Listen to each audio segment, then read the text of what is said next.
নমস্কার। আজকে আমি বানাবো চিকেনের গোস্তাবা। গোস্তাবাটা হচ্ছে কাশ্মীরি ডিশ। ওরা মটন দিয়ে বা বিফ দিয়ে বানায় এবং ওরা কি করে ডান্ডা দিয়ে মানে হাড় ছাড়া মাংসগুলোকে পিটাতে থাকে ঘন্টা ধরে, দিয়ে সেটাকে মাখনের মতো করে নেয় একেবারে। তারপরে সেটার মধ্যে একটুখানি রসুন আর একটু আদা দিয়ে গোল গোল বল করে গরম জল ফুটতে থাকবে, তার মধ্যে ফেলবে। এই দেখুন আমারটাও কেমন মাখনের মতো হয়ে গেছে, যদিও আমরা মিক্সিতে ব্যবহার করেছি, কিন্তু কাশ্মীরিরা এখনও মিক্সি ব্যবহার করে না। এই গোলাটা একটুখানি নুন দিয়ে আর রসুন আর আদা দিয়ে আমি এটাকে গোলা গোলা করে এই যে জল জল মানে জল ফুটবে আর ওটাকে ছেড়ে দেবো।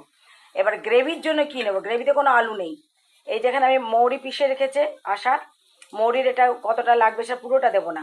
মৌরি দেওয়া হবে, জিরে ধনে, যেমন আমরা দিই মাংসে জিরে ধনে মৌরি। মৌরিটা স্পেশাল, কারণ কাশ্মীরি ডিশে সব সময় মৌরি থাকে, তো মৌরি দিতেই হবে। আর দিতে হবে জিরে ধনে, আর পেঁয়াজটাকে ভেজে বেরেস্তা করে দেবো ওপরে, আর রসুন আদা। আর গরম মশলার মধ্যে ওরা বড় এলাচ, ছোট এলাচ, দারচিনি, লবঙ্গ, দারচিনি পাউডার আছে আমার, ওই জন্য এখানে দেখালাম না আমি। বড় এলাচ, ছোট এলাচ, দারচিনি, লবঙ্গ। আর ওরা জায়ফলও দেয়, কিন্তু আমি দেবো না, যেহেতু আমার জায়ফল ভালো লাগে না। আমার মানে আমি ওইসব গরম মশলা আমার সহ্য হয় না। আমি যদিও চিকেন খাই না, চিকেন মাছ ডিম খাই না, তবু আজকে দেখবো গোস্তাবাটা আমি খেয়ে, কারণ এইসব জিনিসগুলো ভালো লাগে খেতে। তো দেখতে থাকুন আমি গোস্তাবাটা কিভাবে বানাচ্ছি। গোস্তাবার জন্য জল বসিয়ে দিয়েছি, জল প্রায় ফুটে এসছে। ওইদিকে পেঁয়াজ বেরেস্তার জন্য পেঁয়াজ ভাজা হচ্ছে। এখানে দেখুন একদম মাখনের মতো নরম। আচ্ছা, আমি কিন্তু হাত ধুয়ে নিয়েছি, আপনারা আবার বলবেন না। হাত ধোয়া আছে, একদম মাখনের মতো করে নেওয়া হয়েছে, দেখেছেন? এটার মধ্যে শুধু রসুন আর নুন দিয়ে মাখা হয়েছে, এটার মধ্যে কোনো হলুদ দেওয়া হবে না। এবার এই জলটা ফুটছে, আমি এবার এটা গোল গোল করে ছেড়ে দেবো।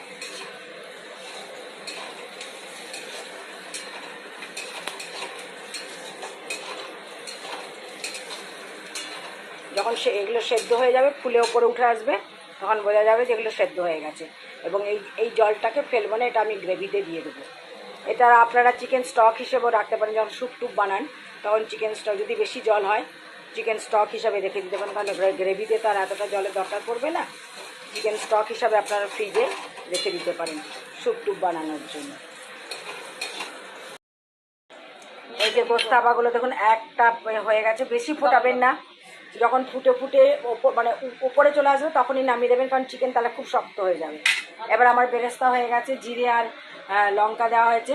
এবার আদা রসুন দেওয়া হবে, আর দেওয়া হবে জিরে বাটা, আর মানে জিরে আর ধনের একটু পাউডার, আর লঙ্কা পাউডার, আর অবশ্যই অবশ্যই কাশ্মীরি মির্চ দেবেন।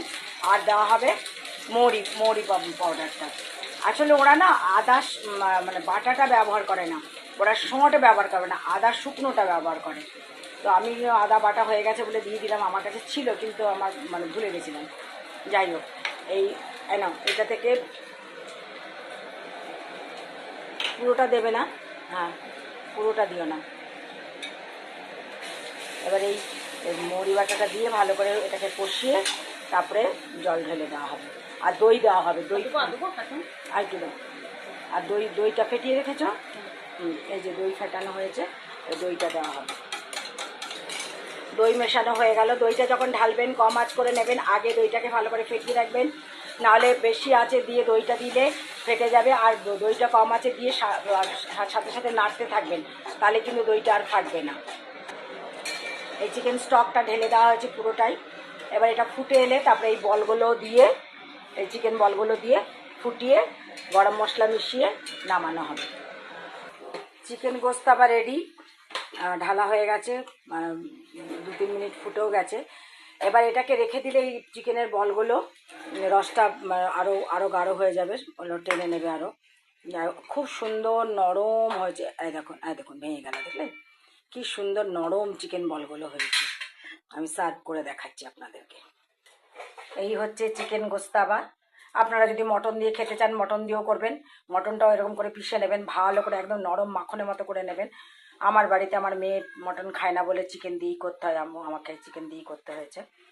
তাহলে আমি সমস্ত রেসিপি বলে দিলাম।